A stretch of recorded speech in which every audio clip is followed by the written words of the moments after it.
put this drop in home prices in perspective for us?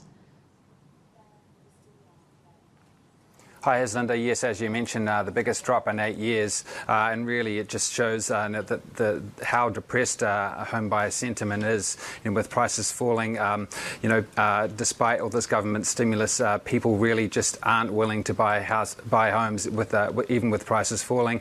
We saw some government figures come out earlier this week that showed home sales and also property investment shrank at a steeper rate. So really, these official figures from the government are all heading in the wrong direction. Despite all this ramped up stimulus, and really that's bad news for the Chinese economy, which, of course, is suffering from this persistent drag from the housing sector. And of course, Russell, they say that the property sector in China remains even the longer-term risk. What will it take to turn things around? I mean, that's really the question that policymakers will be asking themselves.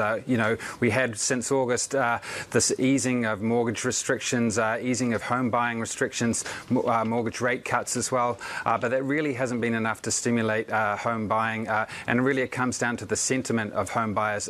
They're worried about, home prices falling. Why would you buy a property when, the value of that property is going to go down in the future? At some point, perhaps they might reach an equilibrium where people might think, prices are now cheap enough for me to go out and make that purchase. But really, the sentiment is so depressed right now, and policymakers have a big job ahead of them to try and turn that around. We had a report from Bloomberg earlier this week about the latest effort to stimulate the housing market, which is in the public housing sector, and efforts to provide low-cost financing to the tune of 1 trillion yuan to stimulate that area. But there's a problem with that is that we don't know the details and whether that's going to alleviate the overhang of inventories at developers. And developers really want to get rid of this excess inventory. They want to be able to have the cash to be able to complete homes, and the situation for them really remains quite bleak.